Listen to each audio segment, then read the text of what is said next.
and you are live at States, so there we go. All right, but and it gets recorded on here as well anyway, so Brilliant. all good for everybody. So welcome again to Checkmate the Matrix, and today we have Mike Burton, or this evening we have Mike Burton, who is going to be sharing some knowledge with us with regards to Checkmate the Matrix, as in escaping the Matrix, or at least playing a better game of chess in the Matrix by using decentralized finance. So welcome, Mike, and how are you doing? Hi, Peter. Yeah, good. Thank you. Very well. Brilliant. So the tonight you're going to educate us all, or share knowledge at least anyway, on I don't know how you would call it. Would you call it cryptocurrency or? Yeah, cryptocurrency. Yeah, that's the industry. Really, is the cryptocurrency industry. Yeah. Okay, excellent. So, I mean, I have dabbled like little bits and everything like that, but obviously I've done a bit of work with yourself and getting involved in your side of things, what you've been working with, which you have done very well with, haven't you? That's right, indeed. Yeah, and that's one of the reasons why well, not a reason, should I say? I'm lucky enough to be retired now, and I'm trying to spread the word, and I want to help as many people as possible to get into the cryptocurrency industry, because that is the future of finance. I could quite happily live on an island drinking out of coconuts the rest of my life, but we all have bigger ideas in life, and we all want to help each other. And obviously a big thing of mine is escaping the matrix, because I was stuck in the matrix and stuck in a dead end 9-to-5 job, and it's soul destroying. So if you take a little bit of time and do a little bit of research, then the fruits are there to capture. So I'm just here. And again, I did do a similar talk with yourself, with your group, and it's going to follow a similar theme, but I'm just going to drive home a little bit stronger the principles of what crypto is, and why we're invested in crypto, and why we need crypto. There's a lot of should I say the alternative view media that are trying to escape the matrix, often view cryptocurrency and Bitcoin as some kind of Trojan horse or some nefarious activity, and it's all digital. And I agree to a certain extent. Is we live in a digital world now, and we're trying to get away from it. And the net, or should I say, the matrix is a control matrix, and the internet is just one of those. Along with the money system, or the main thing, the money system is a control. So we want to break those chains and become free, so that we can do what we want, when we like, with who we want, and afford it. Yeah, exactly. So as you've said, there's a lot of stories going around, especially on the mainstream media, like trying to put people off cryptocurrency full stop. A lot of people just are terrified of it. I mean, do you think they've got like a reason to be terrified, or a logical explanation why they shouldn't be? No, there is a genuine, and obviously I'm here to tell you all the good and the bad. I'm not going to powder puff anything, but yeah, crypto, again, this is one of the things that I'll get to later on in my talk. But what crypto has become now, traditional finance has infiltrated the crypto industry, and it is, if you don't know what you're doing, you don't know who to talk to, you can lose all your money, and it's full of scammers and grifters and VCs, and so that there's a certain part of the crypto universe which is the cesspool, but that's what we're trying to get rid of. So, and the communities that I'm going to get you involved with and teach you about, teaching you the right way and the proper way, and which is what we're going to learn. So yes, people have got genuine concerns, and they are real concerns. However, the media obviously overblow things, and obviously the same when the internet first was invented, the media was like, oh, it's just for scammers and thieves and terrorist finance and all that, and that's what they're saying nowadays for Web3, which is what the blockchain is, which is classed as Web3.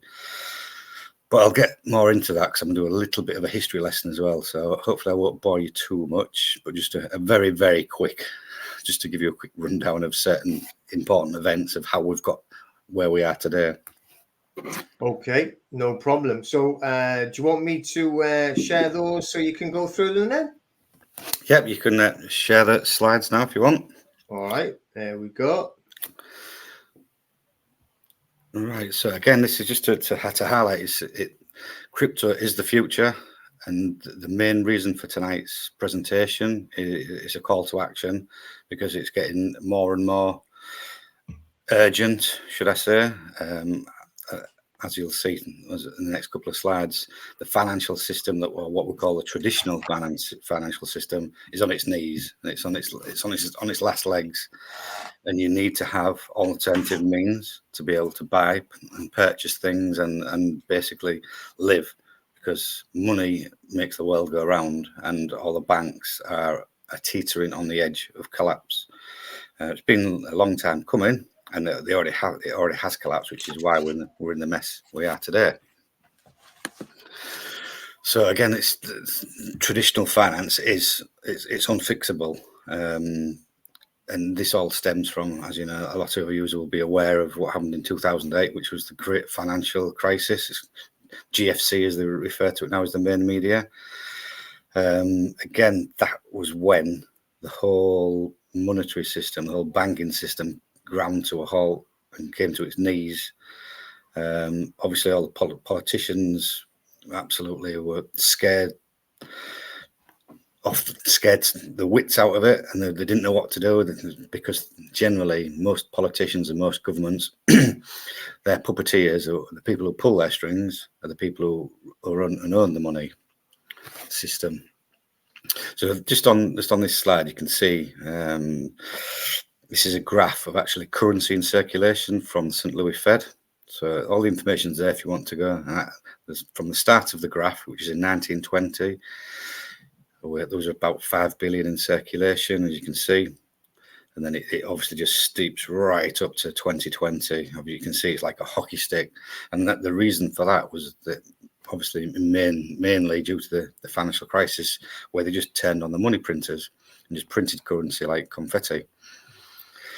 So the ramifications of that are too deep to go into in this conversation. But again, lots of your viewers will be aware of the financial system. I've been studying the financial system for many years before I got into crypto, and we're basically, due to all this money printing, we're at the precipice now where there is no turning back, and there is the only way they can get out of the hole that they've dug for themselves. What the politicians all did in 2008 was they what called quantitative easing, which was just mean printing money, and all that just flooded the markets with currency, and that pushed all asset prices sky high, and that means the velocity of money and gets faster and faster, and things become more expensive, which is inflation. I lived in Africa many years ago, and I saw the effects of inflation.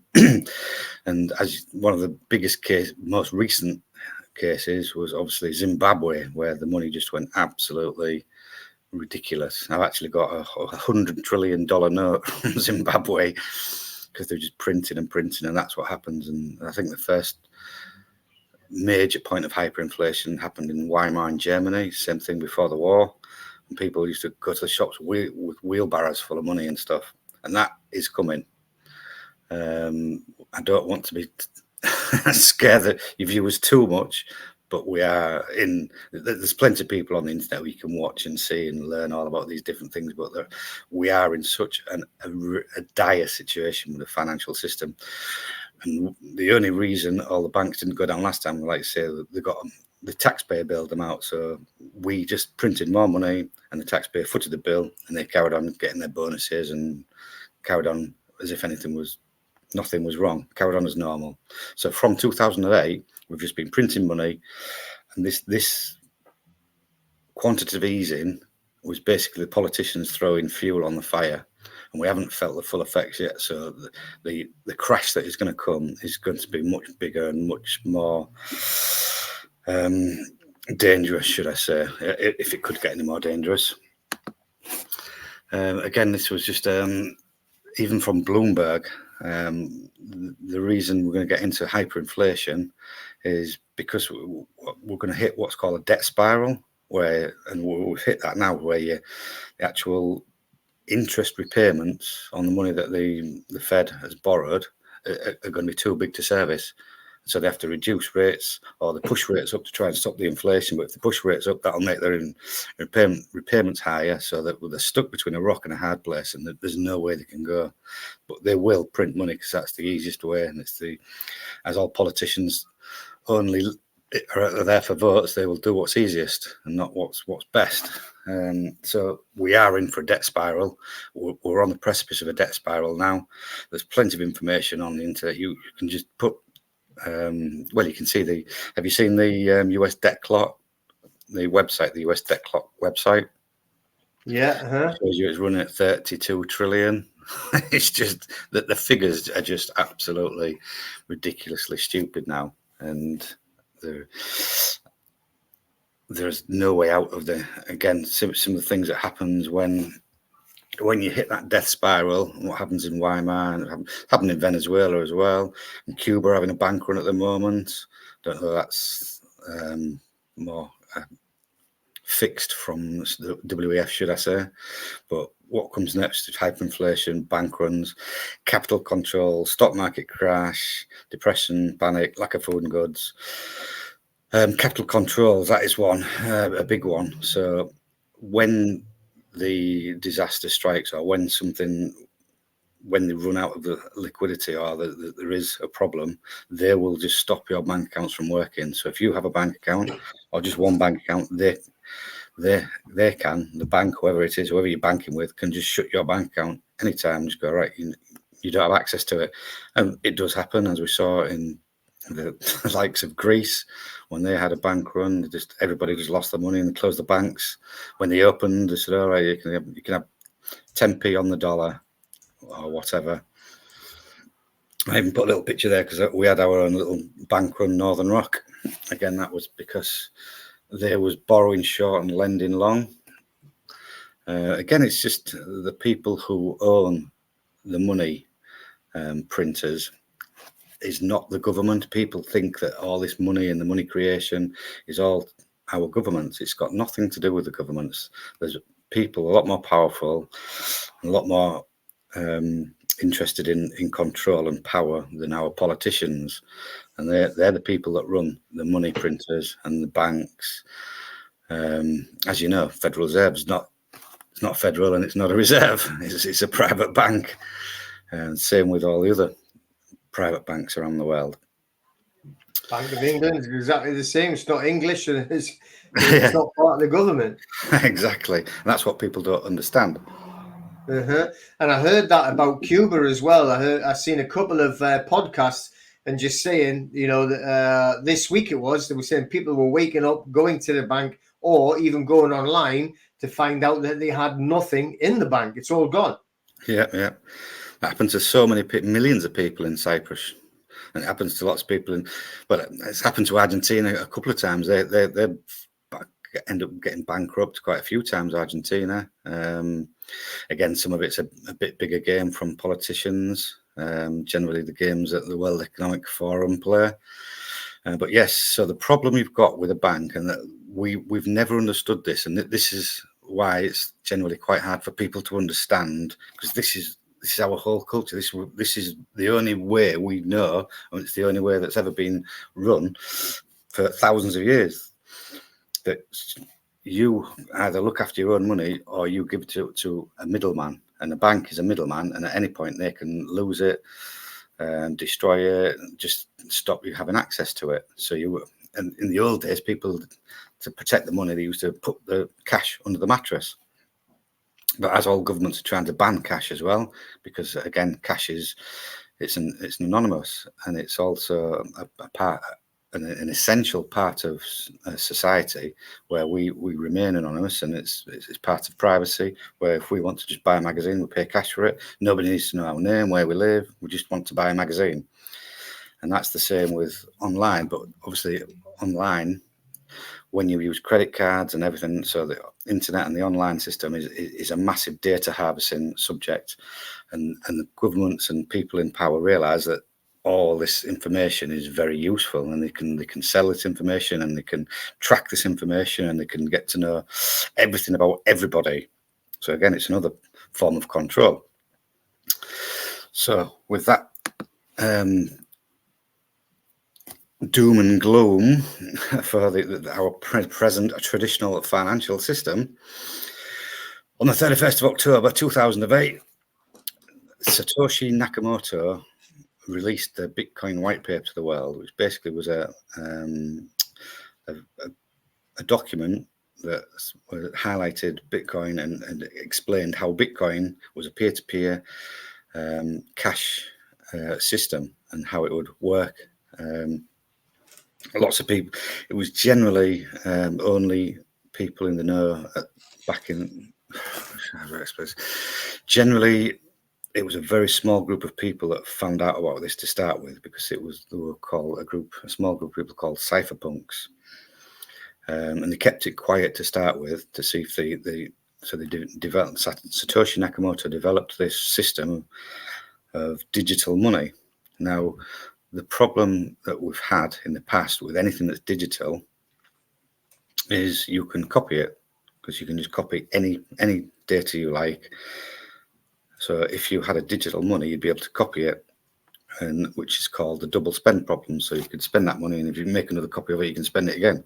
So Bitcoin solved the double spend problem by using what's called a proof of work system, which is a hashing algorithm. But I won't get too much into the tech, but just suffice to say that this was a major turning point in human history, if that's not too hyperbole. So this was such a seminal event, and people don't understand the importance of people talk about the invention of the light bulb and the invention of this and the invention of that and how important it is. People haven't realized or understood how important the invention of Bitcoin or the proof of work system, digital money was, and how it's going to affect our future. But suffice to say that the system, nobody knows who Satoshi Nakamoto is. However, we've got a good idea of the people that worked with him to help write the paper, and the people, the cypherpunks, which I'll get to in the later slide. I'll go through who they were and what they were about. But the cypherpunks were all about privacy and political activism, and they were anti-authority, get rid of the banks and create a new system. And there's lots of quotes from ancient people all over throughout time, is that if you're in a system and you don't like it, you don't fight the system, just go ahead and make another system, and the old system will eventually wither away and die. But again, first they will laugh at you, then they will fight you, then they will join you, which is what crypto is about. Everybody laughed in 2008. Everyone laughed and said, "Oh, it's this daft internet money, it'll never last, blah blah blah blah." And one of the biggest proponents nowadays is a guy called Michael Saylor. He's one of the biggest owners of Bitcoin. He runs MicroStrategy. I think his company has bought over 120,000 Bitcoin or so. However, back in 2011, something like that, he was on Twitter. We've saved the actual tweet, and he said, "Oh, it's a load of rubbish. It's a joke. Anyone who invests in that, you expect to lose all your money." However, then slowly, once you get into it and you understand it and you read it and you research it, then you come around and you go, So some of the biggest names in finance have realised, and now what's just happened recently is we've been waiting for years and years and years. They've been talking about it. An exchange-traded fund has been allowed to be created, which buys spot Bitcoin. So what that is, the biggest names, obviously BlackRock, which is BlackRock, Vanguard, and Fidelity, and a few others. They own the world, and they own all the stocks and shares. An exchange-traded fund, ETF, basically is a representation of something else. So if there's a Bitcoin ETF, what the people who are selling that ETF do, they have to buy the Bitcoin. So say if they sell one an ETF with 1 Bitcoin in it, they have to go on the market and buy 1 Bitcoin and keep and custody it so that they know that they've sold that piece of paper and they've got 1 in custody. So that's what's pushing the price up at the moment is all these ETFs have been launched and they all have to go on the market and they all have to buy spot Bitcoin, which is good for Bitcoin. However, again, I don't personally like it because it's getting traditional finance into our crypto system, and generally when you get traditional finance involved, it's not a good idea, and they always end up ruining things and wrecking it. And there are lots of people in the crypto space as well that do end up destroying things. One of the biggest scammers, should I say, has just been sent down for 25-30 years, I think, called Sam Bankman-Fried. He ran a centralized exchange and he stole all the customer funds. There was another guy called Alex Mashinsky. He ran a scheme that was offering yield, but again, it was a middleman.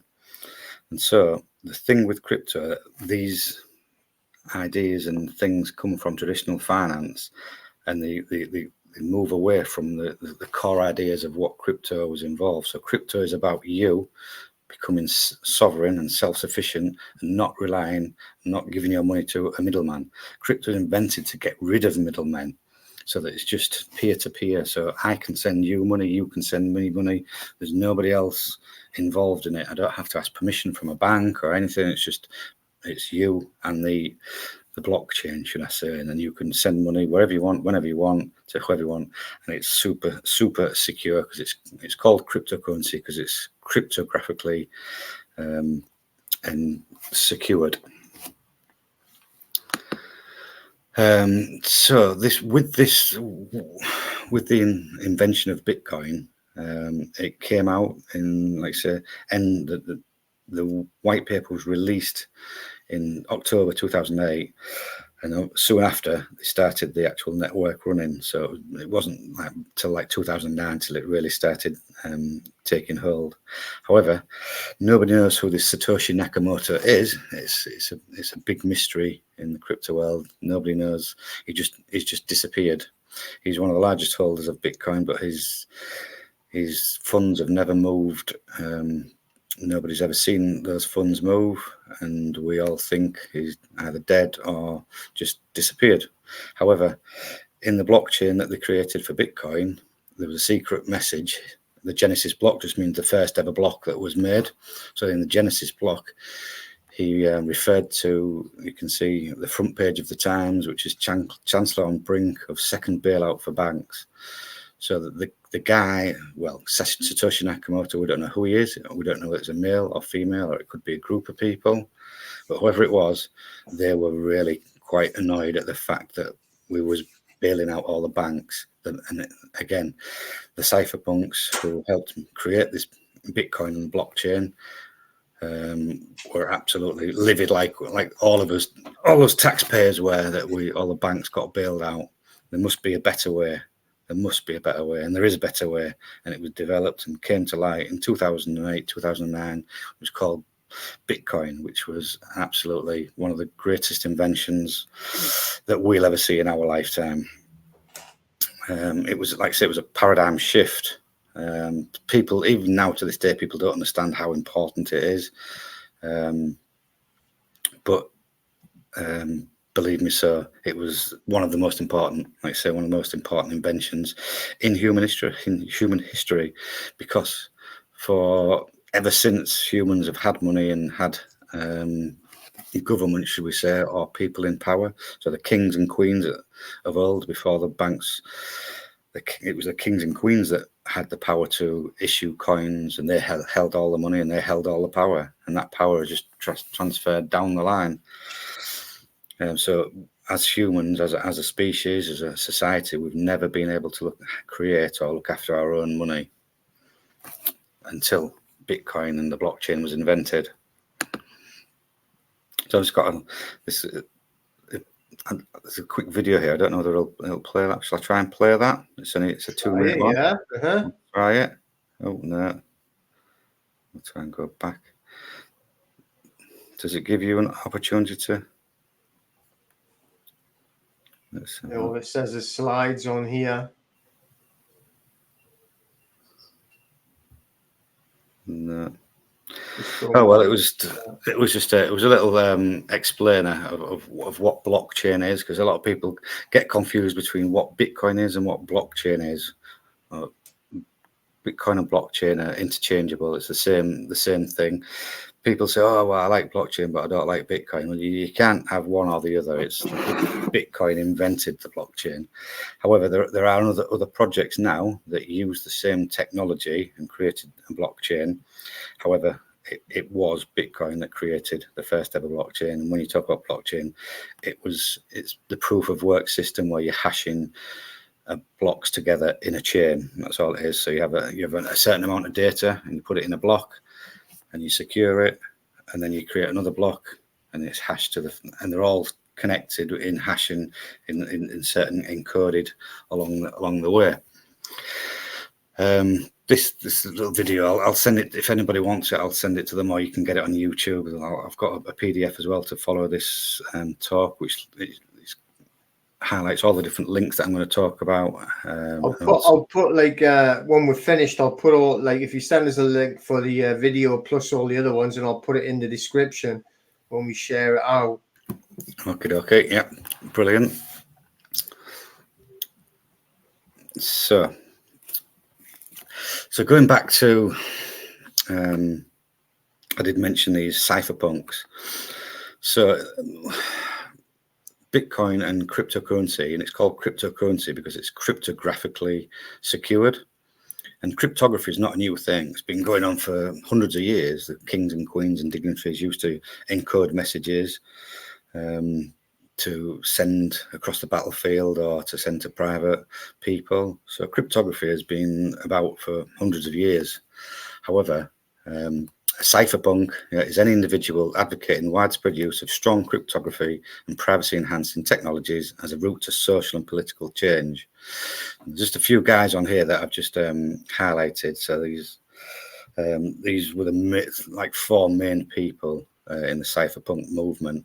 And David Chaum, he was one of the first people to create cryptography in a digital form and use it as a science with computers.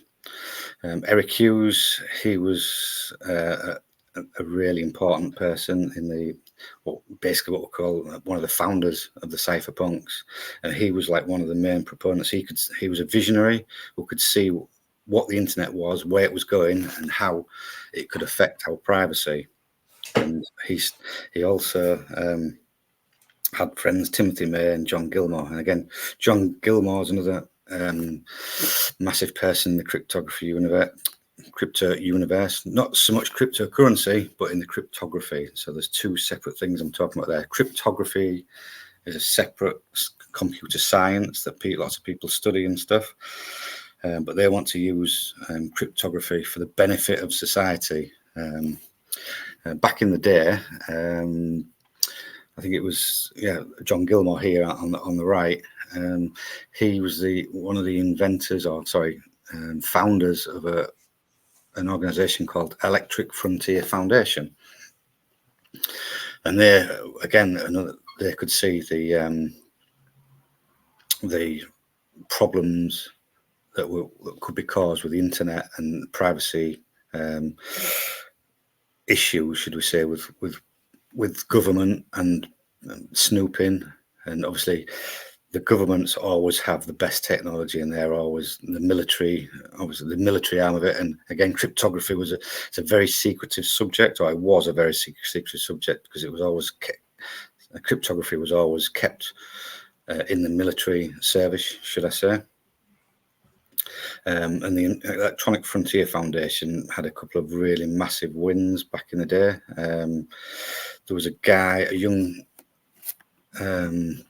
was a US Secret Service raided some people and stopped somebody using their computers, or wiped their emails back way before we know what emails were. And they took them to court and sued the US government and won. And they sued the US government because this one guy invented PGP, which is pretty good privacy, which is one of the cornerstones of cryptography. And again, they arrested him, put him in prison, wouldn't allow him to do, because he invented a bit of software that would and tried to make it available to the public, so the public could use cryptography. And the government obviously came down on him and said, "Oh no, it's cryptography is classed as a munition, so therefore it needs to be regulated under military and national security." Again, Electronic Frontier Foundation fought them and won, which is why we have cryptography today. So they can't stop the public using, or you can't stop people exporting software, because it's called free speech. It was actually, that was the case in point that they won, was software was classed as free speech, so you can't stop it. Again, some of the cypherpunks carried on. Eric Hughes started a group in San Francisco Bay, actually. There was a few people that started to go to it. We don't know whether Satoshi Nakamoto did, but all these guys did visit the place, or should I say, the cafe that they used to go to. But these cypherpunks were all, they've all, in some way, shape or form, had dealings with Satoshi Nakamoto. Hal Finney was one of the first people to speak to Satoshi Nakamoto or deal with him on email. However, unfortunately, Hal Finney has now died, which some people say Hal Finney was Satoshi, because obviously nobody knows, nobody's heard from Satoshi. He's just disappeared off the face of the earth. So some people say it was Hal Finney, because Hal Finney's now, he got Lou Gehrig's disease or something, and he's no longer with us. Adam Back, he was an early amazing cryptographer. He still works. He works for Blockstream at the moment. He's still a core Bitcoin developer. You've also got Nick Szabo. Some people say Nick Szabo is Satoshi Nakamoto, because some of the work that he did on transaction hashing has been used in the Bitcoin white paper. And Satoshi never referred to him or thanked him for it. Again, there's Wei Day. He was another really big name in the cryptography. He created, I think it was Bcash, I think it was. So all these people that you see on the screen now, they've all been involved in cryptography in the shadow, should we say? And again, they're all about privacy enhancing and using cryptography for privacy and for social change and making the world a better place, which is what all we're about. We want to make the world a better place, and we're sick of the systems. There must be better systems, and there are. So we want people to get involved, and this is why lots of people, when they say, "Oh, digital, this digital, that," so it's rubbish, and you can't really trust it. And it's like, you can trust it, because when you understand, if you go back into the history and understand how we got to how Bitcoin was developed and all these massive names in the past, and again, when you look at any computer science, and you can see how it developed from the early beginnings to today. And again, Bitcoin is all about freedom of speech, freedom to interact, freedom and political change, and taking the power away from those who don't deserve it, and creating your own system. Again, this was the next slide is, I'm just going to go a little bit back into computing history. So one of the first guys that ever invented, well, who first coined the phrase was the first digital programmable computer was Charles Babbage back in 1830. So you can see we've had a good couple of 100 years working on computers. However, computers didn't really take off till Alan Turing. Again, Alan Turing worked at Bletchley Park during World War II as one of the cryptographers there, and he developed a machine called the bomb, which managed to break the Enigma code, and that's how we eventually could decipher all the Nazis' messages. And so we could front run them and beat them at their own game. And again, there's a film, I don't know if anyone's seen it, called The Imitation Game, about Alan Turing, which is absolutely fascinating and amazing. So from then, which was in the 1930s, but again in World War I, Bletchley Park was still there, and they had a group of people working on cryptography, and they always have. And Charles Babbage, he was a cryptographer as well, and he actually worked on some ciphers and broke some code in the Crimean War. So that's how far back we're going. Like I say, cryptography is an ancient art, and we've just brought it along and digitized it and brought it onto the internet. So again, just another quick bit of, so one of the main, after the bomb, there was the Colossus was built, I think, just at the end of the war again. But that was it. That was a collection of different computers that Alan Turing and lots of other people at Bletchley Park worked on. But the first real computer that's advertised as an electronic numerical integrator computer called the Great Brain, the ENIAC, in 1945. Then there was a UNIVAC in 1951. Then IBM didn't bring the first commercial computer until 75. An important date in 83 was TCP/IP, but basically that's your internet. So the internet was born in 1983. So really, the internet is only 40 years old, which is nothing. So I know, contrary to what my daughter thinks, that I'm an ancient being. I've seen all the different things that have happened in computers. When I was a lad and didn't have phones and didn't have computers, and that's just how fast things are moving now. So again, you're still very early in crypto, because crypto is a brand new industry, and there hasn't been massive retail uptake around the world yet. There's lots of people interested, but it hasn't hit the point. So again, 94, the first Apple Mac came out in 84. Does anybody have one of those? So Windows didn't come out to 85, and it was 1989. So there was only 80,000 people on the internet by 1989. So only 33, 34 years ago, there was only 80,000 people. So this is what I'm talking about with there's only a few 100 million people in the crypto world at the moment. But then once it goes exponential. As you can see, from 1996, just 7 years later, it went to 100 million. But that was due mainly in part to Tim Berners-Lee in 93, created the World Wide Web.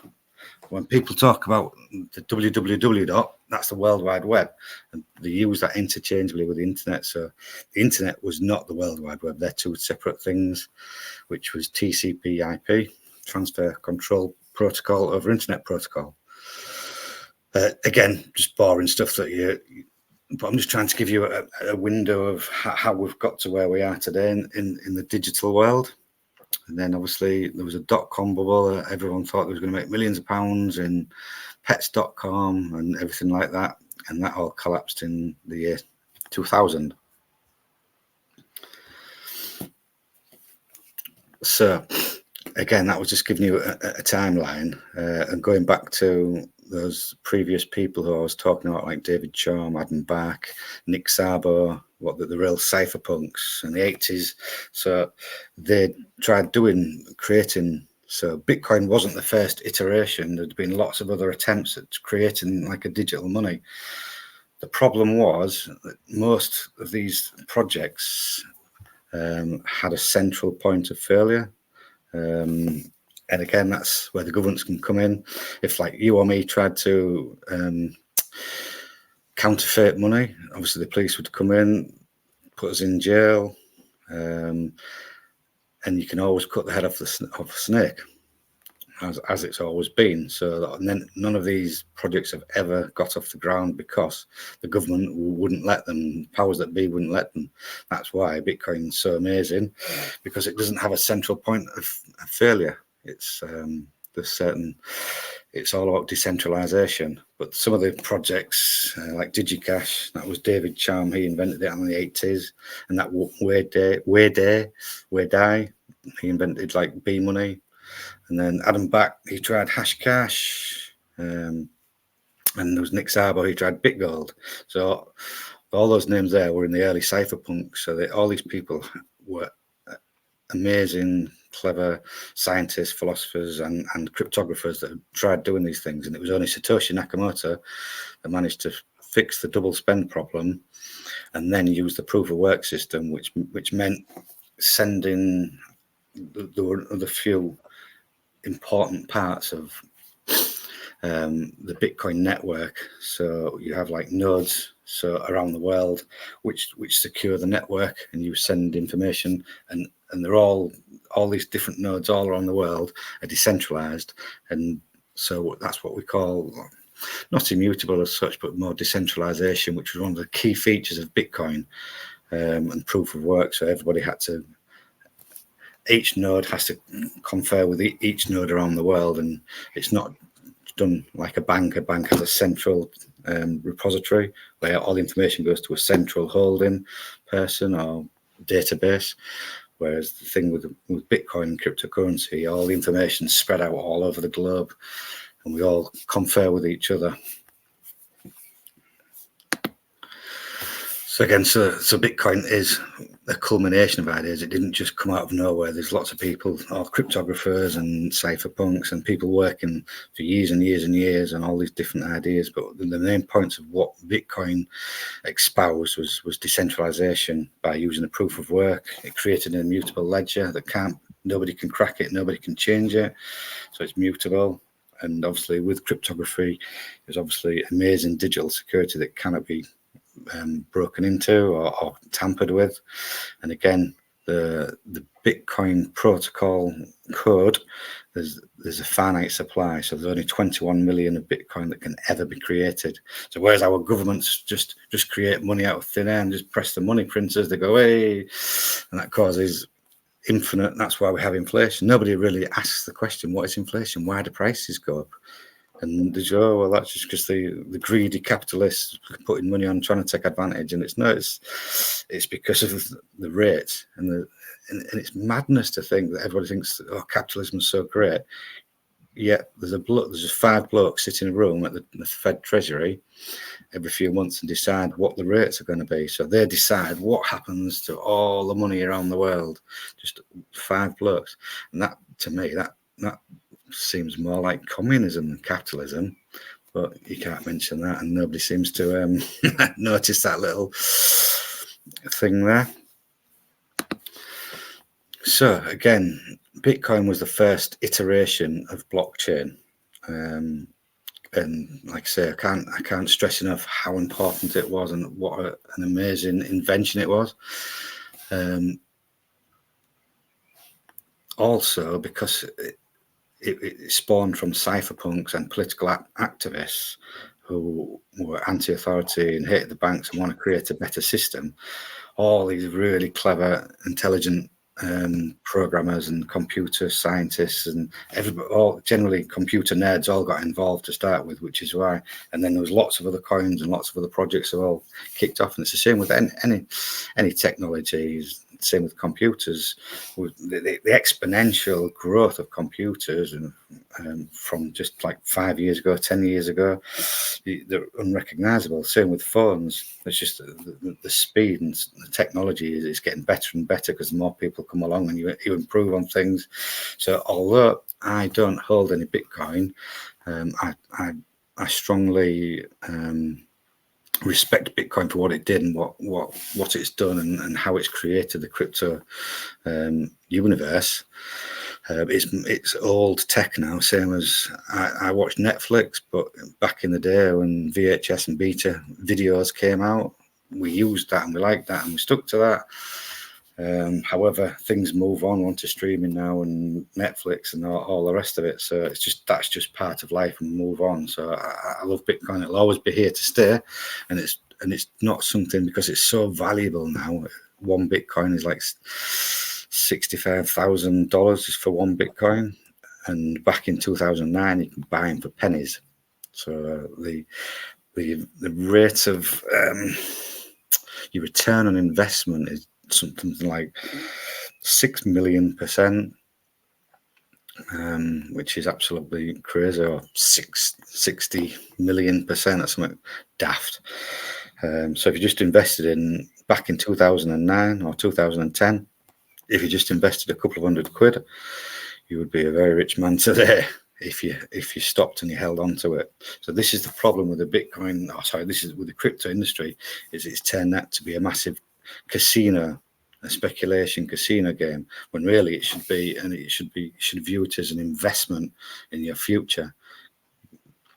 So you would take some money that you know you don't need or won't harm you, what we call play money, and you put it aside and you invest it, and 5-10 years later, that will make sure that you will never have to work again if you choose the right coins. Now, this is the big trick, is choosing the right projects, because there's so many out there.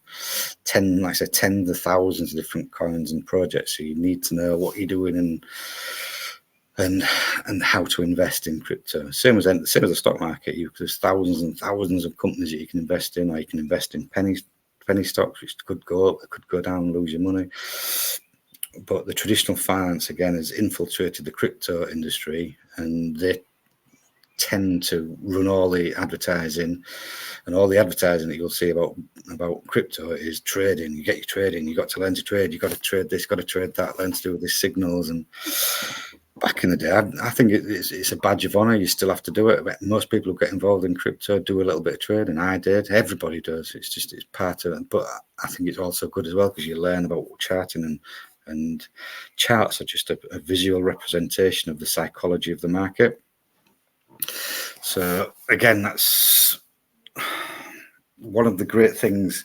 And people always ask me, like, well, why is the price rise and why is the price fall? So again, another thing to tell people is that the crypto markets are extremely volatile.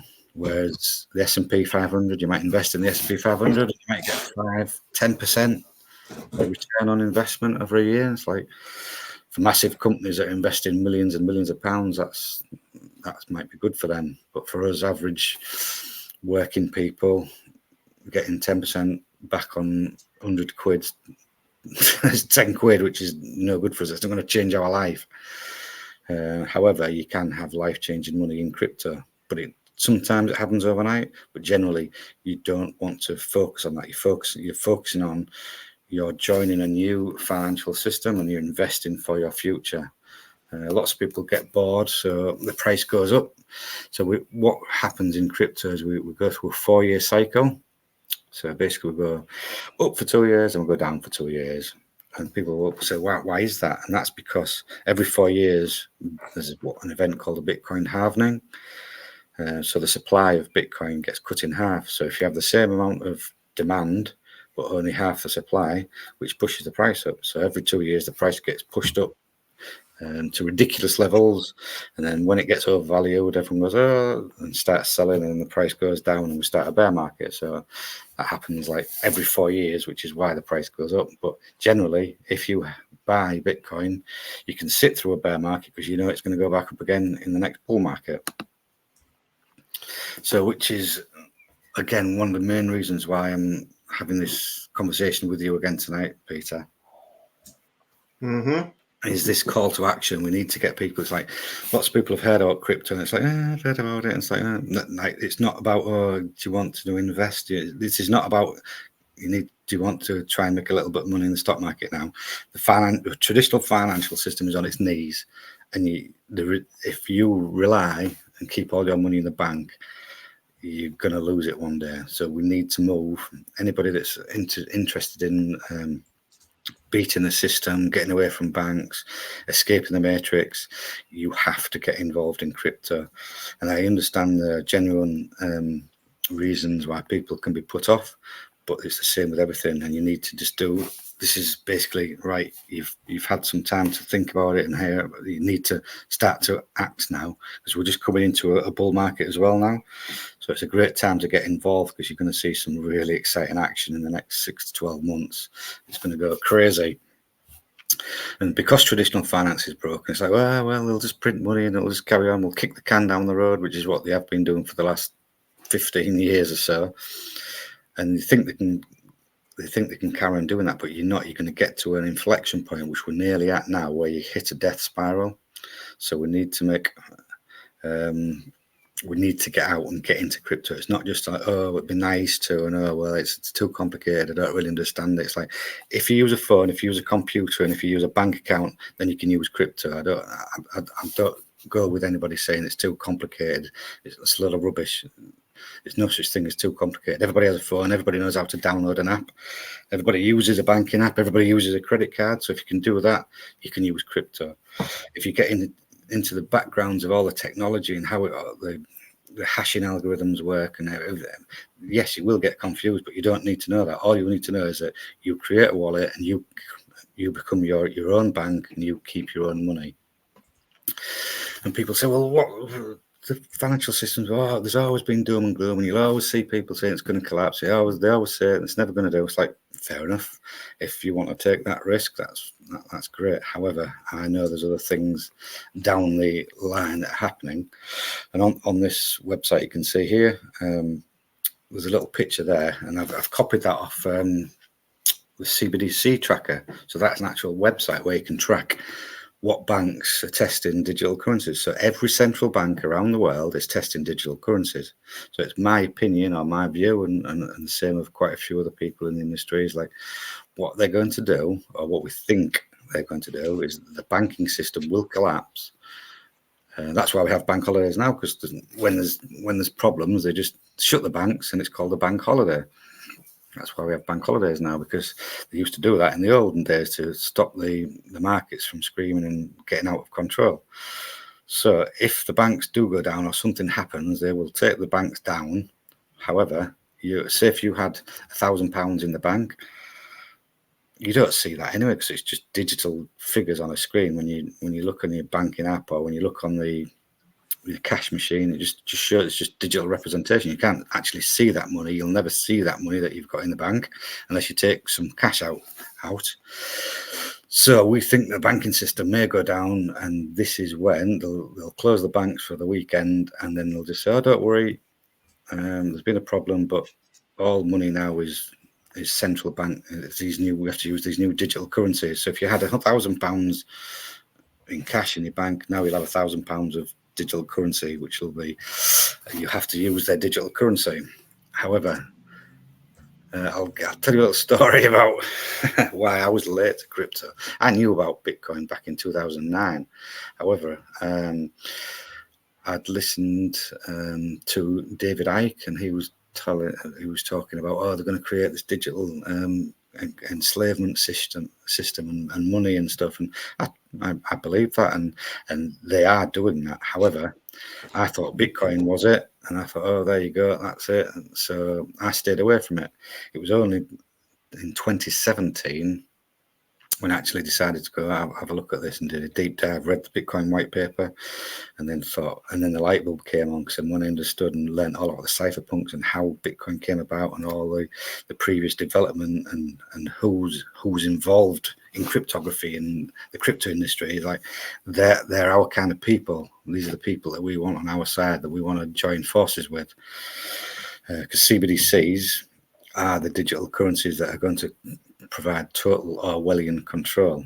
If they bring those in, which they will, because they're testing them. So you can go on this lab website that's called CBDC Tracker, and you can look at all the different banks around the world and see what phase they're in, whether in testing, pilot, already running. So it is coming. CBDCs are coming, and I don't know how they're going to get them to work. So my opinion is that they're going to take the banking system down, because there's that much debt they can't pay it off anyway. There's no way any of these governments around the world can pay the debt off. It's absolute fairy tale idiocy to believe that any of these governments are going to pay it off. The GDP will never cover the debts that they owe. So the only way you can do that is have a debt jubilee, which is what they used to do in the olden days. A debt jubilee, start again, wipe the slate clean.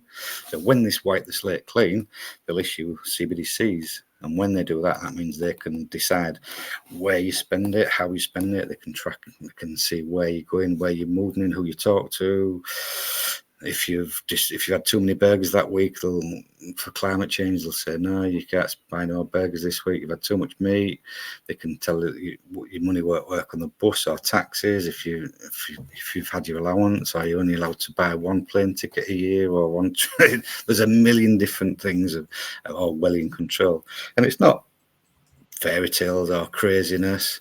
It's actually in some of it. Most of it is in play in China as we speak right now. The social credit system is in place, and it was brought to light with the COVID malarkey, that people, their phones would stop them from travelling to certain different areas, so they couldn't protest at banks. They just say, you're not red, your phone says red, you can't move about, and you can't get on the train, you can't do this, you can't spend your money, you can't move out of your 15-minute city. So we all talk about all these crazy, loopy ideas, but they're not loopy, they're not crazy, they're actually happening all around the world. So again, this is why we need to, if you haven't invested in crypto yet, you will need to learn, and it needs to be your main focus, now. And you need to start to try and get as much money out of the banking system before you lose it, or before it goes down. We don't know how long you've got. You may have 6 months. You may have another couple of years. Who knows? It may happen next week. We just don't know. So one of the other things that came about with Bitcoin and the development of all the other amazing cryptocurrencies, one of the main cryptocurrencies that was developed after Bitcoin, one of the Bitcoin developers actually invented what's called, his name's Vitalik Buterin, and he's so clever. He's just like an alien. He's that much of a clever bloke. He was a Bitcoin developer. He wanted to create smart contracts on Bitcoin. None of the other developers would let him, or wouldn't allow it in the code. So he went off and created a new blockchain and called it Ethereum. And it was a smart contract blockchain, which just meant instead of just moving money from one person to another, you could do lots of different things with it. The same way in the early days of computers, before Windows was invented, you had to plug soft floppy disks into a computer, and you couldn't do this and you couldn't do that. It's just technology moves on, and it gets better and better and better. And one of the things that Ethereum did over time was it attracted so many clever developers that developed all these really clever financial products on the blockchain. So what we've done really is just copy what works in the traditional finance system and brought it online. There's Aave is a lending protocol. Curve again is another lending protocol. Balancer is a protocol that balances out all different stable coins and stuff. MakerDAO is invented what was called a stable coin called DAI, which we'll get to a little bit more later. So what all these came about over the years. So now we're in 24. So it's taken a good 8 or 9 years for all these little Lego pieces to come together and develop and improve upon. And that's what's so good about crypto, is that we're constantly developing, constantly getting better. Then in 2019, this guy came on my radar called Richard Hart, and he was developing a cryptocurrency called Hex, which I've done very well out of. However, Hex was not very well received by the crypto industry. Should we say Richard Hart, who invented it, is a bit of a character, should we say? But generally in the crypto universe, it's very tribal. And even Richard, he was what was called a Bitcoin maximalist. So a Bitcoin maximalist is generally anybody that says, "Oh, Bitcoin's the only cryptocurrency, and everything else is a scam, everything else is a load of rubbish," which is the same with every community. Says every other community is a scam and it's a load of rubbish. So that's the thing that you've got, which I don't like about crypto, is that it's very tribal. And if one community don't like another community, they just call them a scam. However, then generally that's because the crypto media has been overtaken by traditional finance, and it's the same way as our normal media. It's funded by people who've got agendas and want their story put in forward. So, but that's the same like with any kind of groups. I mean, like say for instance, what they call this truther community, right? Which like is the worst word in the world, the truth, right? Which is just it's just actually legal word, but like they all bitch on and slag each other off and attack each other all the time, trying to get one up on each other. Oh no, our group's better than your group, and our dad's bigger than your dad. It's absolutely ridiculous. But like tribal is a very good way of actually putting it, because I think all of these things, like the cryptocurrency, the groups that splinter off in there, a lot of it they're like cultish, aren't they? Yeah, cultish, yeah. with an L, by the way. Absolutely. So a lot of people refer to the Hex as a cult. Even there's a main film that I'm going to show you a bit later on, and they actually said, "Oh yeah, Hex is a cult," and it's like, well, everything's a cult then. It's like, however, the one thing that really got me excited about the Hex community is that it's full of so many clever people. The people that you speak to in the Hex community, and obviously, I sat through from day one. I got involved, and everybody, the whole crypto industry, was against Hex and said it was a scam, and Richard Hart's a scammer, and everybody was just saying it's a scam. You lose your money in this and that. And however, I didn't listen to all them. I did my own research. I read the white paper. I looked at the code. I saw there was no red flags on the code. I read the websites. I read this. I read that. I talked to people and just used my own critical decision making capabilities, and I knew there was something special there, so I kept there. And everybody that was in Hex early were the same type of, and the bonus for me was we're all of the same. Again with crypto as well, we're all of the same mindset, and we're all really good. We all want change, and we can all see through the crap which is the media. We can all see through big pharma, and we know things. So sometimes I say Hex it was a bit of an intelligence competition. So you either got it or you didn't. So there's lots of people who did get it and got invested and made a lot of money, and people who just call it a scam lost out and didn't learn any more. So obviously it didn't turn out to be a scam, but with the stock market, with the bull and bear market, it went to a massive high price of nearly 50 cents per Hex, and we've had a 99% or 98% drop since then. So again, that's something that you've got to be aware of. So in the bull market, you're a millionaire and you're making loads of money, but you've got to be aware that every 4 years you have these 80 to 90% drops, and that's the same for all cryptos. Maybe in Bitcoin you only get a 70 to 80% drop, but in Ethereum and all the big ones you get 85% drops. So you've got to be aware of that and plan for it.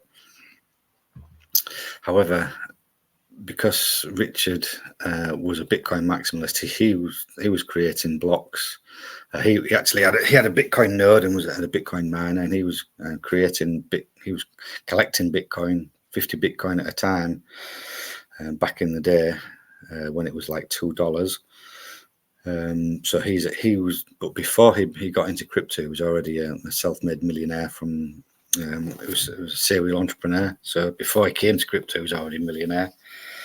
And he became a Bitcoin maximalist because Richard Hart is like a really, really clever bloke, and his IQ went to a special gifted school for mathematicians and stuff. So I stand behind his. I stand on his, like I say, we stand on the shoulders of giants. So I look and stand on his shoulders, And everything I've learned is from Richard. But again, you don't put anyone on a pedestal. With certain things that I knew more than him at the time. He was not more than him, but he was what we call a Bitcoin maximalist. But I was already researching Ethereum and saying, oh well, there's this Ethereum thing over here. You've got to this is the next iteration. This is the next generation.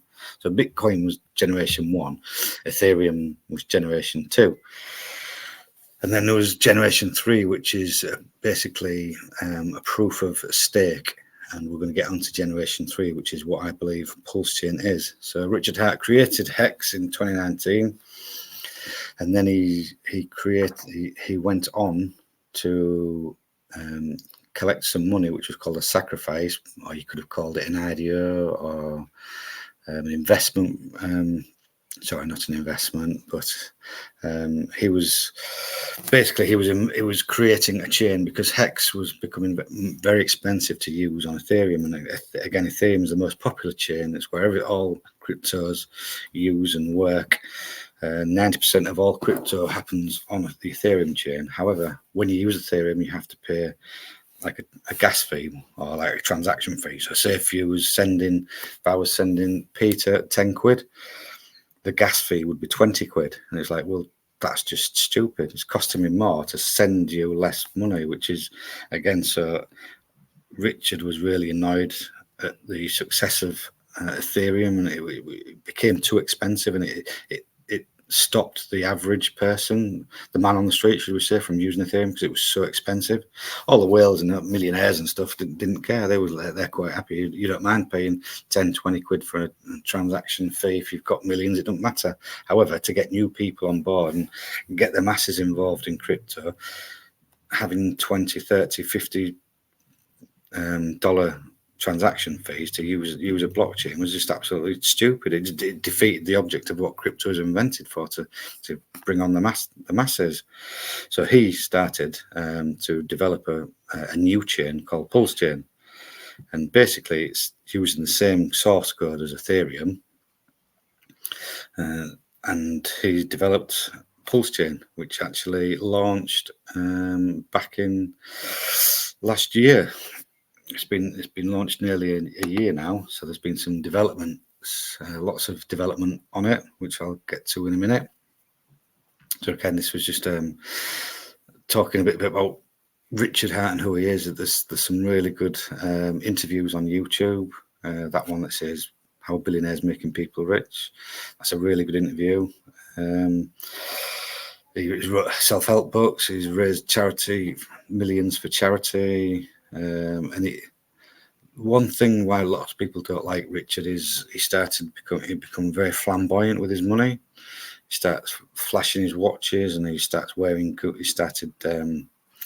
just buying loads of stupid stuff from Gucci and Versace and stuff like that. And the sad fact is, the reason he had to do that was because he used to sit by himself in a chair, in a t-shirt, just talk about crypto and educate people for hours and hours and hours on end. And nobody was interested. He couldn't get any eyeballs. Nobody was watching him. So he had to do all what everybody else is doing in crypto world, going, oh yeah, man, I'm a millionaire, I'm driving Lambos and I'm buying this and I'm doing that, and just all the idiot things that you do when you've got loads of money, and people who think it's clever to splash money about when you're rich. That's a sad fact of our society, that creates eyeballs, and everybody wants to see that instead of actually listening and understanding what people have to say, and just listening to the alpha that he will speak. But yeah, that's a sad fact of our society. And then there was another film. Have you seen this yet, Peter? The Highest of Stakes? Yeah. So again, that was a film made about Hex and about Richard Hart. I think you can get it on YouTube now, but you can get it on Apple, Amazon. I don't think it's not on Netflix at the moment. Just Apple, Amazon, and a few others, American services. So I think there's a couple of other copies on YouTube as well, if people are interested to watch that. So again, as as I espoused earlier, Bitcoin didn't just appear out of nowhere. It was a culmination of ideas and working on things that hadn't worked in the past and updating, which is the same with anything. It's a constant improvement, a constant battle to make things better. So Ethereum came out in 2015. It invented all these amazing Lego pieces of decentralized finance. What Richard's done is he's copied the full system state of Ethereum and brought everything all at once onto this pulse chain. And again, another one of the reasons why I'm having this talk tonight is like, there are lots of, in the crypto world, there's lots of other chains like Polygon, Matic, Arbitrum, Optimism, Avalanche, Cosmos. There's hundreds of different chains. There's lots of them are copies of Ethereum. Lots of them are copies of Bitcoin, like Litecoin, Dogecoin. So there are lots of different projects. However, I've been doing a lot of research, and one of the reasons why I wanted to have this chat tonight with this Pete was this isn't just another network that's starting like all the other networks. This has got some serious stuff that's happening behind the scenes that I don't want to get into. Not that I can't get into it, it's because it's too technical at the moment for your viewers, but I'd be more than happy to explain things as we go along. But it's suffice to say that what Richard is creating, what he's been developing over the past 5 years, it didn't start with Hex. He obviously had this idea of what he wanted to do with his pulse chain before he invented Hex. He wanted, and when Hex was about, he called it the new Bitcoin, an improvement on Bitcoin. Everyone just laughed at him at that. So what happened when Pulse Chain launched was it launched with a full system state of Ethereum, so it's a full copy. And we also launched with, obviously, we've got a decentralized exchange. We've got the course, which is a fiat on and off ramp, store of value, which is out the Hex. We have this ultra secure and immutable because it's a proof of stake blockchain with over 50,000 validators. Lots of other chains that say they're really good have hardly any validators. That just shows the community behind it. And the one thing, or should I say, the holy grail of crypto, what whole crypto has been after. There's an invention that we've got in crypto called a stable coin, which is basically just it's a $1. It's a dollar token, and it always stays at $1 because it's pegged to the price of $1. There's the biggest stable coin is something called Tether, and there's been issues with Tether for years and years, and nobody really understands who it is, or who runs it, or how it come about, and nobody really knows there's any proof. They just print billions and billions of it, and there's no proof that there's anything backing it, because a stable coin, there should be £1 in a bank somewhere for when they issue you a $1 stable coin. You give them £1, they give you a £1 coin back. So they should be balanced 1 for 1. But we don't believe that that's the case, because it's never been audited, and it's cloaked in secrecy. So then going back to what I mentioned earlier, there's this thing called MakerDAO on Ethereum.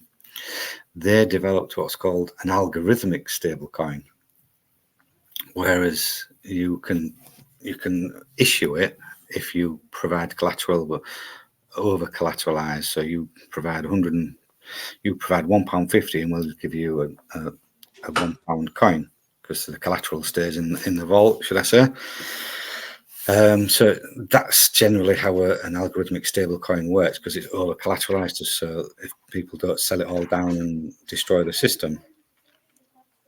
However, it's not a fully algorithmic, because a lot of the collateral that they use is called USDC, and USDC is centralized, so they could turn that off, and it's the best thing we've got in crypto. However, in crypto, the holy grail is finding a fully decentralized stablecoin. So again, for Tether's centralized, you have to send money to this centralized person, and they'll issue these stablecoins.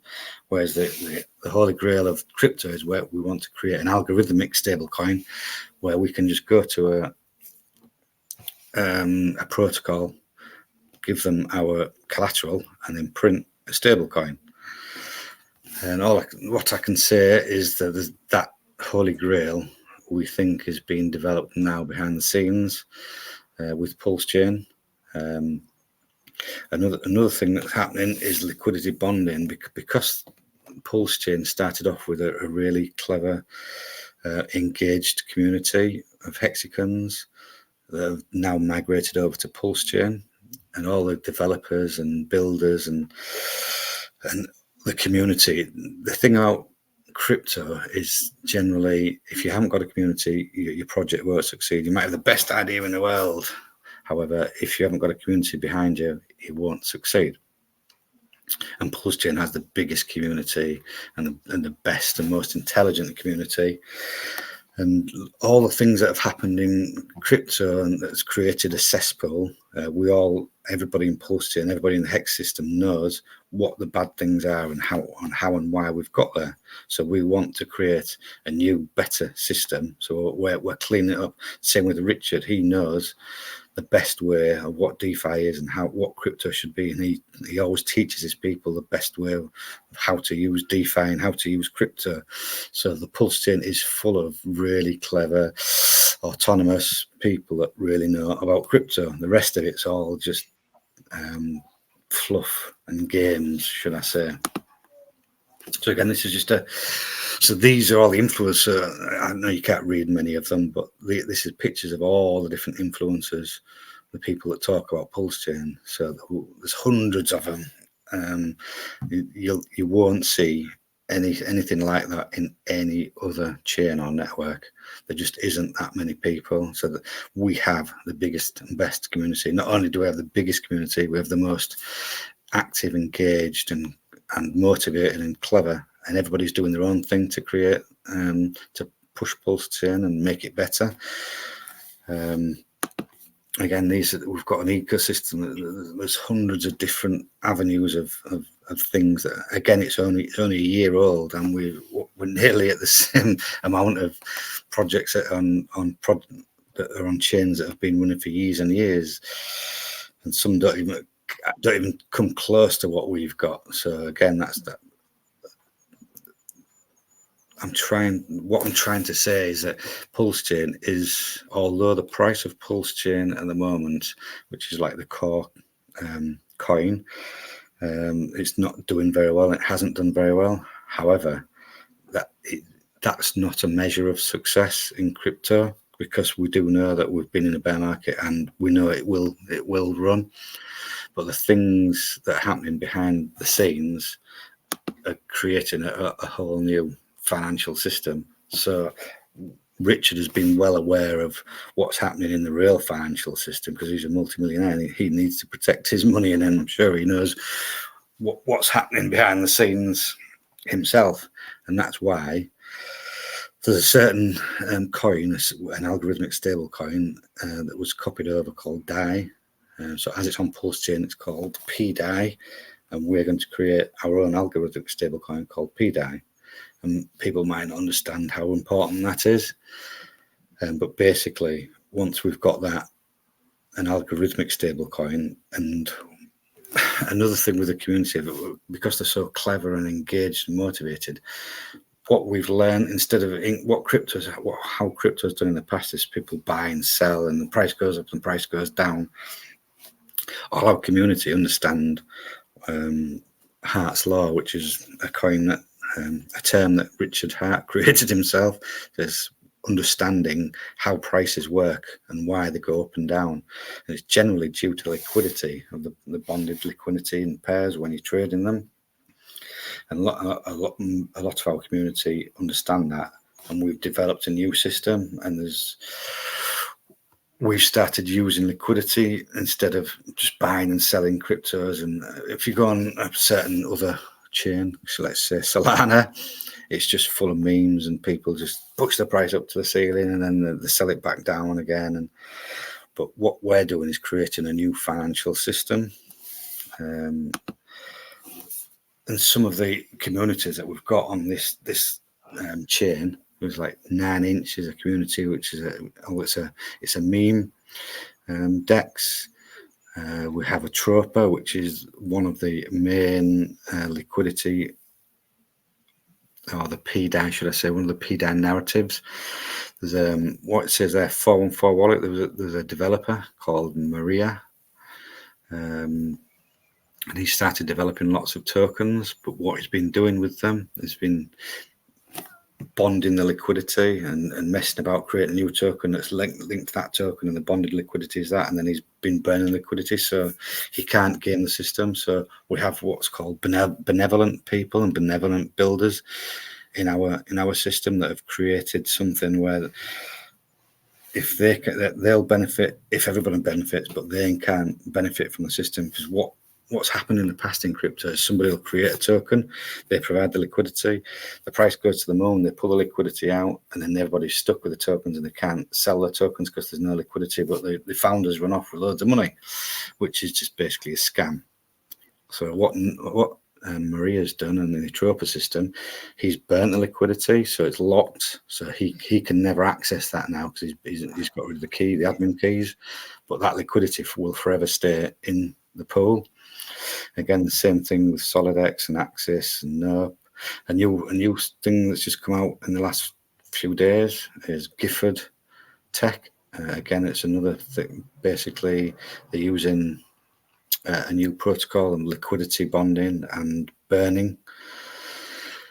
Again, I don't want to get too deep into it. Again, Tangang, it's another meme community, but all these different communities that are all really clever and really understand finance, mathematics, and liquidity bonding.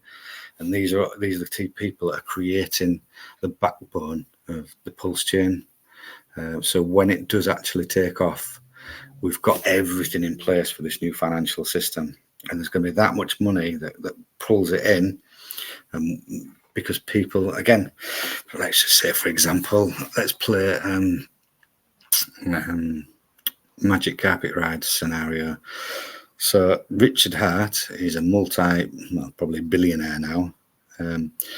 He's got millions and billions tied up on the Ethereum chain.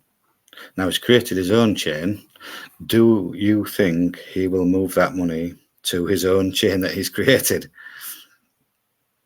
It's a simple question. It's like, well, of course, he's created his own project. He's going to move all that money. Why would you leave your money on a different chain? That doesn't. So at some point, Richard is going to move all his millions over to Pulse chain, which is going to cause a massive supply shock on Ethereum, but it's also going to send the price absolutely ridiculous on Pulse chain.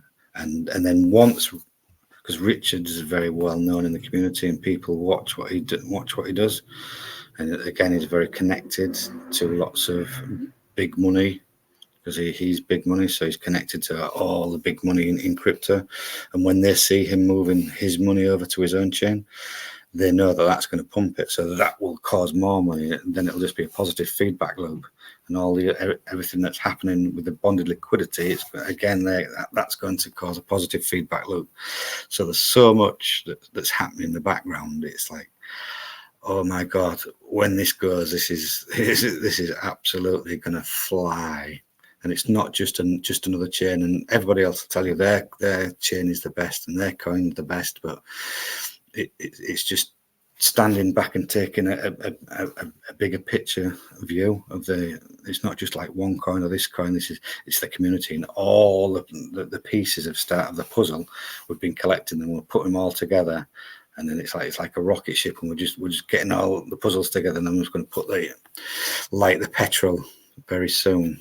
So, and again, that's one of the reasons why we want to get you into the Pulse chain. So generally what I used to do, I used to get people into Ethereum first, because it's the easiest onboarding way to get people involved in crypto. But I don't want to waste any more time now. It's like, no, you've got to learn about Pulse chain and get onto Pulse chain ASAP. And again, with the financial system on its knees, you need to learn about crypto, get into crypto, and get into Pulse chain. So that's my main call to action tonight. Yeah. So is that the end of the presentation? It is indeed, yes. Cool. All right. So then, when you're saying, I totally get the bit about you used to say go into Ethereum, but now what you want to do is you would encourage people to then go into the pulse chain rather than Ethereum now to get if they wanted to get involved. Yes. So how would you actually specifically do that? So if I wanted to do it now, and right, I've got some money, right, if you want to call it that, I've got some fiat currency sitting there, I've got it spare. How do I actually get involved now? Right.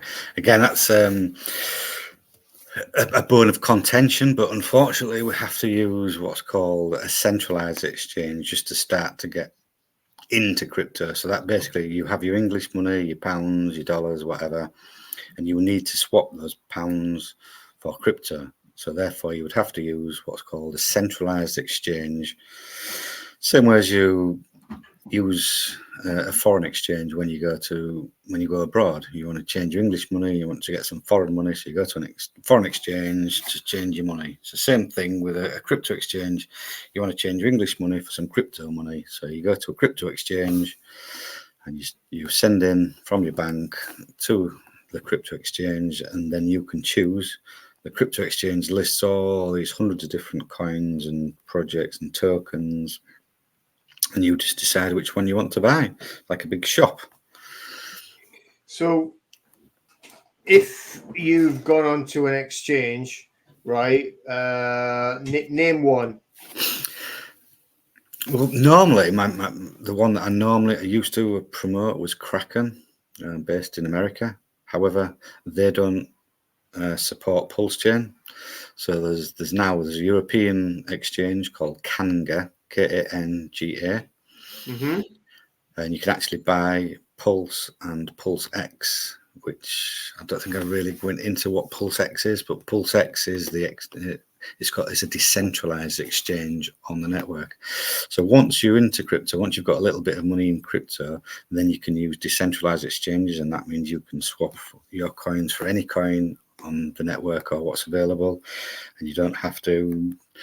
You just connect your wallet, and you don't have to enter any KYC or anything daft like that. So that's the only pain point with centralized exchanges, with like Kraken and Kanga, is that you have to give a certain amount of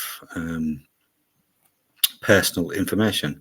Obviously, crypto was invented for privacy and anonymity, and we don't like that. But at the moment, there is no better way to get in. So that's a pain point that we have to use for now. But I'm sure Richard is developing some form that will happen on Pulse Chain where we'll be able to get in without using KYC. Again, something else is happening when I did my research behind the scenes is he's developing certain privacy protocols and privacy enhancing things that he's going to bring into the chain. And that's what we're all. So one of the things when people sacrifice money to join Pulse Chain and Pulse X was he wanted to sacrifice money for freedom of speech, freedom of movement, and freedom to assemble, and all the other freedoms that we take for granted. So again, Richard he espouses the ideals that we want to follow as well. Well, I'm just going to hang on. Where's my thing? I'm just going to put this question up there. So when you say a little bit of money, what amount is that? I mean, in reality, what I mean is something that, let's just say it's the same thing when you're going to go and trade on something or whatever you want to call it. It's something that you would, if you lose it all, then you're not going to end up like completely smashed and finished. So you have to be able to afford to lose it, right? Because at the end of the day as well, when you go and buy this stuff, and you're talking about, it is an investment, but it's definitely a long-term investment.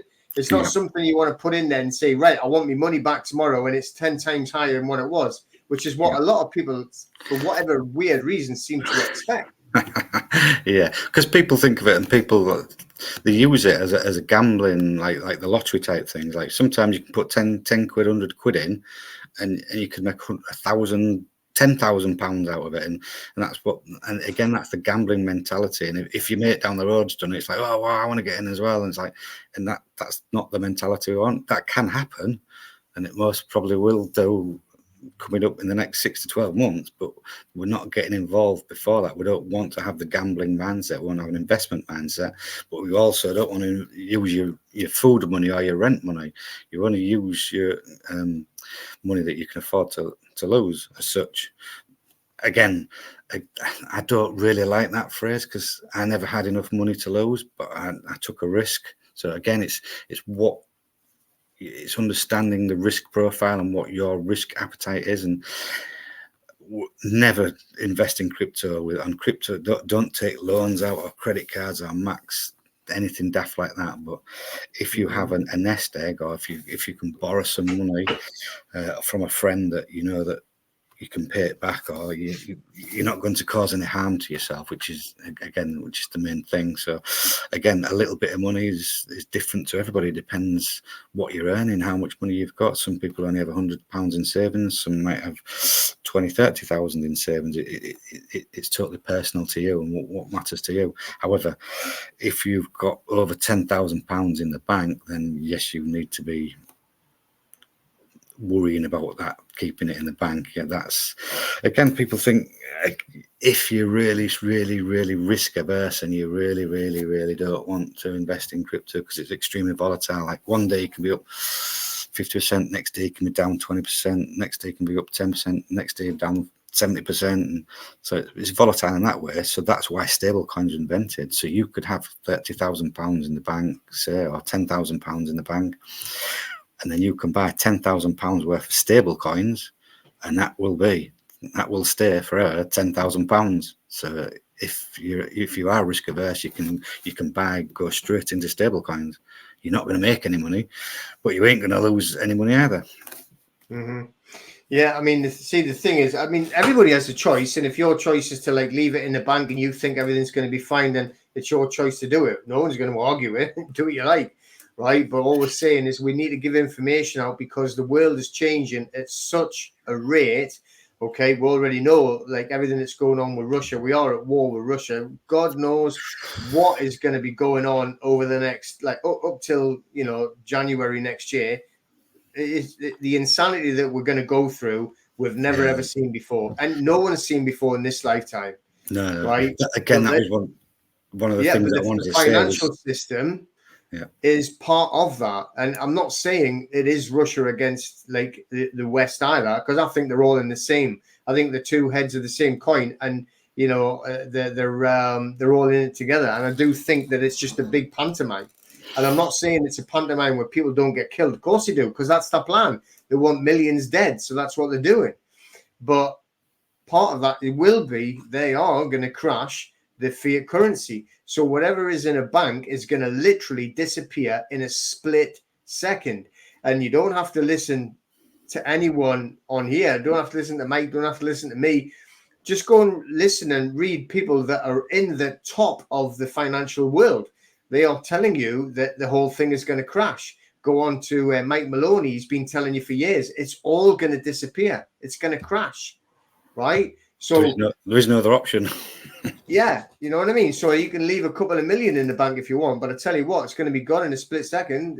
You're not going to get it back. And then if they say, oh, well, you can use our CBDCs, you'll get what they give you, not what you've got in there. And then also it's going to be 100% programmable and controlled. So, we will, and again, if in my view, right, we're in a war, and it's a good versus evil war. And I do believe that there's a possibility of having a brand new financial system under like Richard Hart, what he's actually trying to launch. So I would rather be on the end of like, I've lost everything because I was trying something than I lost everything because I left it with the government. Yeah. Absolutely. The biggest criminals like that you could ever come across. Yeah. And the good thing about crypto, again, one of the reasons why I wanted this call to action, and lots of people are very dubious of crypto, is because of the scammers but you get that in all forms of life, and you'll always get the politicians say, oh, well, you lose your money, you'll do this, and it's like, well, it's used for terrorist financing, it's used for this and drugs, and it's like, well, cash is used for drugs. Cash is used for terrorist financing. US dollars, English pounds. It's all used. So it's like if someone's got to do bad stuff, they will do bad stuff. It's got nothing to do with. And the good thing about crypto is that's what I tried to go through earlier with trying to explain who the cypherpunks were and how Bitcoin came about, because they were political activists, and they all know about. And Eric Hughes in 1992 or 93, 92, I think it was, he wrote the Cypherpunks Manifesto, and I think I put a link in the slides. And if you just read that Cypherpunks Manifesto, you'll understand what they're about and what they're very prescient. They understood this digital soup that we live in. It's all encompassing. It's all and so what the Cypherpunks Manifesto is all about: privacy, not secrecy, and that's the difference in understanding the difference in privacy and secrecy, and understanding and fighting for your rights and getting and stopping the governments with their overreach and understanding the tech better than the governments could understand the tech. So we're on the right side. So we're with the right people. Exactly. So, I mean, all we're doing is providing information, and obviously everyone has to make their own choices, and it is free will to everyone, but without this information, then you wouldn't have a choice. You're going to go. And the thing is, there is a lot of other information that just, I don't know. It's just like, it's not accurate enough, or it's not the right type of information to assist people to go in the right direction to get into cryptocurrencies that is going to help them, in the short term, the medium term, and the long term. That's the thing. Yeah. So again, just to highlight to your viewers, like a lot of people who might be concerned, who haven't got into crypto, there's only two main things that you need to do. One is download a wallet, and two is open an exchange account to send your English money to that, and then you can send from the exchange to your wallet. So they're the two steps that you need to master: is download a wallet and open an exchange account, and that will open up the crypto universe to you. And then it's baby steps, and then learning, and you learn at whatever speed you're comfortable with. But they're the two, and people say, oh, well, it's too complex. It's like, no, you download apps to your phone, and that's all it is.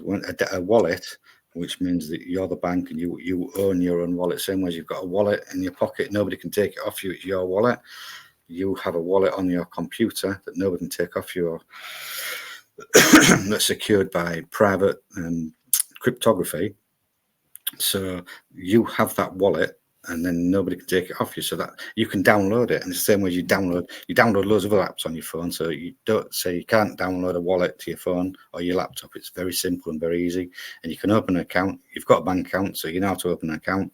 So you open an account with an exchange. They're the only two things you need to do. So obviously, people now and again, they do make this comment. They say, oh, well, what they'll do is whoever they is, right, they're going to switch off all of the systems, all the electric will go down, and you're not going to be able to access your wallets, and not going to be able to get any crypto. I mean, my answer to that would, first of all, if they switch off every single bit of electric in the country, the least problem you're going to have, right, is like, where's my money? Because you're going to have piles and piles of gangs and bandits coming to kill you all and take everything. So don't worry about it. But in reality, like, what would you say to them about, like, they will switch off all the electric? Well, no, the same thing is, the similar one to that is, what if they turn off the internet? Same thing. So the only way, like, a lot of people say, oh, they'll ban it, they'll ban crypto. So the only way they can ban crypto is if they stop using electricity or they turn off the internet. And like you said, if that happens, you've got bigger problems than not being able to access your money. You're on your own, and you'll be fighting and growing your own food by then, and fighting on the streets. So if that ever happens, but again, that's all part of being prepared, and having crypto is being part of.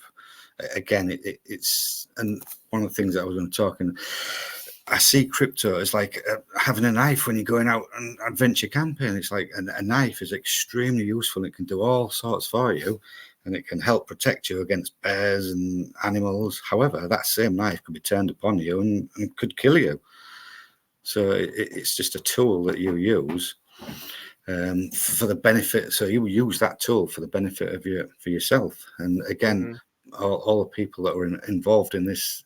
So having crypto is another tool in your armory. You should always have cash, and you should always have a bit of precious metals if you can, and you should always be prepared to grow your own food, create your own electricity with generators or solar power or whatever. So it's all part of learning. So if the electric grid does go down, you should be okay, because you should already have solar power or a generator anyway. Yeah, I mean, I create all my own power as well.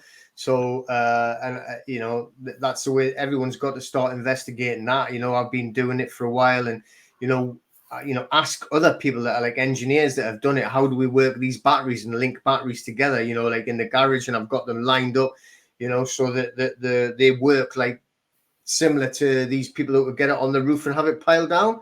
We've got batteries lined up, you know, this similar to that, and panels that I can move around the garden and everything. Yeah, you just got to like work at ways like that. Plus, also have generators on top of that, which I have.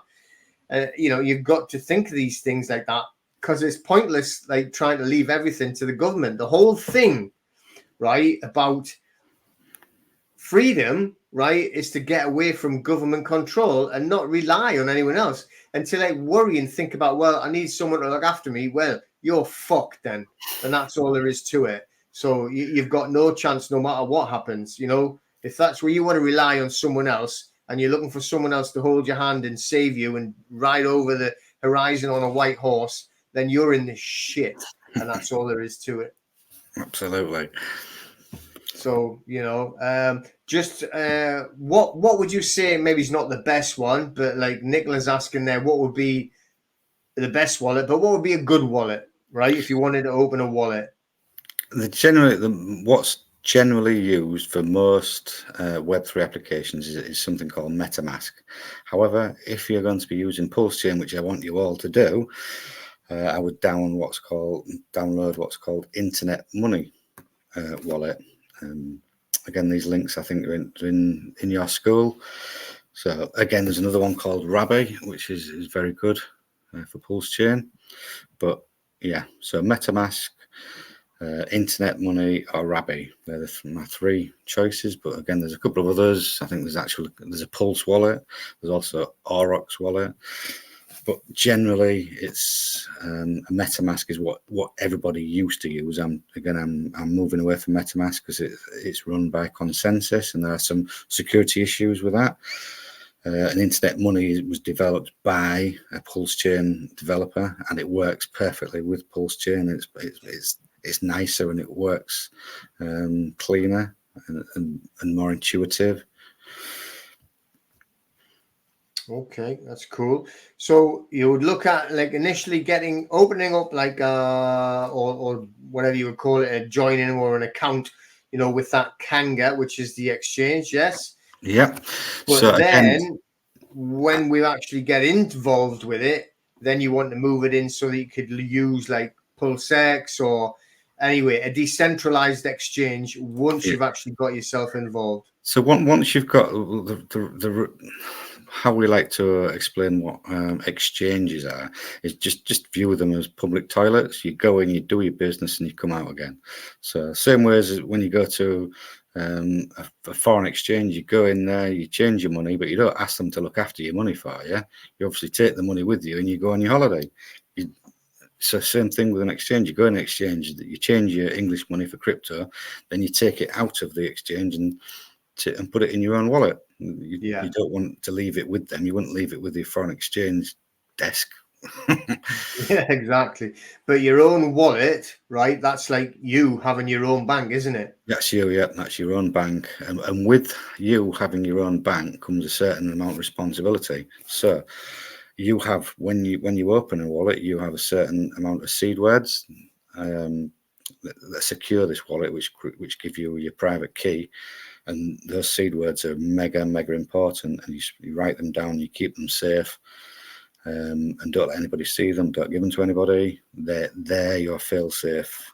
However, if you lose those seed words and you can't get into your wallet, your money's gone forever. It's lost. There's no company you can ring. There's no help desk. So with great power comes great responsibility, and having your own bank. But these are the things that you learn, the baby steps along the way. So Kanga's the first. Well, download a wallet, internet money wallet, open a Kanga account. But again, I always say have more than one account. So I would open a Kraken account, have a couple of accounts. Same with bank accounts. Don't just rely on one bank, because if one says no, at least you've got a backup with another one. Yeah, most definitely. I'll be looking into that internet money wallet myself. I think I need to get another wallet. I've got a couple already, but I fancy getting another one. Especially like moving more into the actual, the pulse chain and everything like that. So that's really, really interesting for me anyway. But, this is, I don't think that you can emphasize it enough how fast the world is changing. And like, there is nothing going to be left that's the same. Even in a couple of months, things are going to be completely different. Give it a year or so, you're not going to be looking at the same place that you were all existed in. No. And I'm not on about when we were born, right? Because it's so different now, it's ridiculous, right? But they are going to like purposely try and destroy most of what we know. And if you don't try and protect yourself, you're finished. There's certain events happening around the world that I never thought would happen in my lifetime. It's like Iran launching 300 cruise missiles at Israel. Like that, I thought that would never ever happen in my lifetime, and that was just a joke. And they told everybody they were going to do that, so that was a political stunt. That's it. And then what's happening with the BRICS nations and what's happened in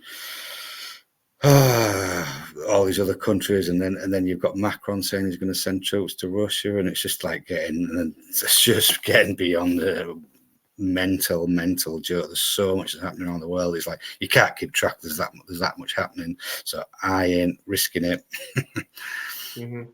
Yeah, and the thing is, right? I mean, the one thing you should never ever do is leave money in a bank. So if you are that terrified of like cryptocurrency, then go and buy some gold or silver.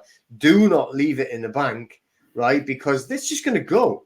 It's like the whole thing they're going to take it all. They are aiming to destroy as many people, kill as many, or unalive, you should say, because you get wrong for saying that, don't you? Or they blocked even a comment I did before, and that was actually a joke. But they're going to unalive as many of us as they can. So, so once you actually, again, someone's asking about what is the name of a stable coin. So once you get your stuff and you've got your account gone up with, say, for instance, Kanga to start with, and you've got a wallet, whatever it would be, internet money, for instance, then once you've bought it on the exchange, moved it off to the wallet, right? Then you can use a stable coin that you maybe want to get involved in. Yeah, so then you can once you've got funds in your own wallet, then you can use Pulse X, which is a decentralized exchange, or a DEX aggregator, because there's lots of decentralized exchanges. There's 9mm, there's 9-inch. There's quite a few of them, so you can use a DEX aggregator and it'll get you the best price and route it in the most efficient way. And then again, there's all the stable coins that you get on Ethereum, you can get on Pulse Chain. So you get USDT, USDC.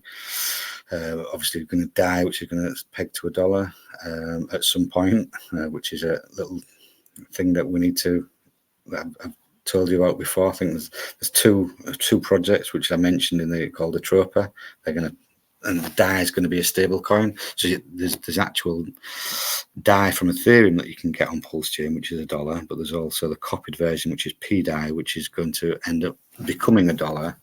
But there's lots of other different, like I said, there's other choices that have been forked over.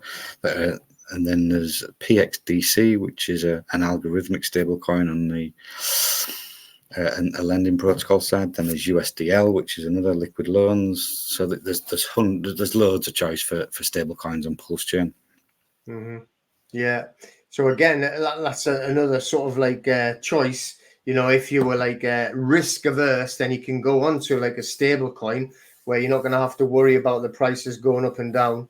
But and if you are so terrified of anything, then again, your option is to get gold and silver. But what you cannot do is leave money, even cash, right? I've making sure that I've got cash, because when the banks go down, it's going to be the only thing you've got left to use. But that's only going to last a while. They will just make it illegal, right? Their words, not ours, but they'll just ban it. So you'll not be able to use it. It's like everything's, what it is? It doesn't matter what they do, right? Imagine this, right? One of the biggest markets in the world is the black market. One of the most profitable enterprises to ever get involved in is a criminal enterprise, and it's never going to go away. And it's run mostly by the governments, but other people can get involved in it. And there's always going to be a way of doing something else, right? You can always get a passport if you want one, right? Even when they had these ridiculous COVID passes and all that, there was always a way of getting one without having to get yourself stabbed. You know what I mean? There's always a way, and there always will be. And always you watch. There's once you get online and you're into the crypto, it's impossible to stop forward progress movement. Yeah. Again, that's another thing which is so great about the Hex community, the Pulse Chain community, is that we're aware of all these different things, and Richard is very prescient as well, and he understands what's happening in the world, and he seems to be always 2 steps ahead of what's going to happen in the market. He seems to know, and whether he's got insider info, being a billionaire, who knows. But again, anything that you could possibly want, all the knowledge and help and advice is given away free in the Hex and Pulse Chain community. We're here to help everybody, and we want to help everybody. Lots of other, when you get into crypto and you go on YouTube and see all the other crypto people, they're influencers, and they're trying to sell you this token because they've got an allocation from the VC, and they're trying to sell you a trading course, or join my Patreon and all this. But the Hex and Pulse community can do anything for you, and are ridiculously helpful and knowledgeable about everything. Yeah, and that again is like a major benefit and a major difference. So you will see, that you get involved in that community, that Mike's talking about there, then you will be able to get so much information and assistance for free. So that there itself is absolutely priceless. But and what I'll do is I'm going to call it a day now, because that's nearly 2 hours we've been on it. It's like I've got to drive out. It's not been bad, for a good viewing while we've actually been live. But 2 hours, I hate it when I see people putting 2 and 3 hour videos up. I can't do that. Come on, But there's no other way of doing it. You got to get the information out there. That's the issue. Right, if you want to call it that. But and like I said, I've only just touched the surface on everything. It's like that's the very basic minimum of what I tried to get across as well. So, but we'll do a follow up though, yeah. Yeah, absolutely, yeah, definitely. So we'll give it a bit of time, then we'll do a follow up, let people sink that bit in there, and have you got like a community sort of like that people can follow you at all, or? I'm just known as on Twitter as Mad Dog. That's the only way people can follow me at the moment. But again, do you actually put some crypto stuff out on Twitter? Yeah, it's generally only crypto stuff on Twitter. I only do crypto stuff on Twitter. Okay. But again, Twitter is an excellent resource for new people to crypto. However, it's a very that's a very tribal place, and there's it can be a very toxic environment if you spend too much time there, and it can send you dizzy because all these people are saying this and all these people are saying that. There's loads of drama and just the usual type of crap you get on social media. But as long as that's the same as everything, though, isn't it? It's the same as YouTube and all the rest of it. You just like, you just got to try and ignore the drama, the nutcases out there, and carry on doing what you're doing. Anyway, listen, thank you everybody for tuning in and watching. Hopefully the recording will be done and we'll put that up as well. And there, if you want to get or at least follow, is it called X now anyway, isn't it? Not Twitter. Yeah, X, yeah. X, then it's Mad Dog, as it would be. And you can follow Mike on there. Okay. And thank you very much for everything, Mike, as well. No worries. All right, take care, people. We will see you all soon. Cheers. See you in a bit.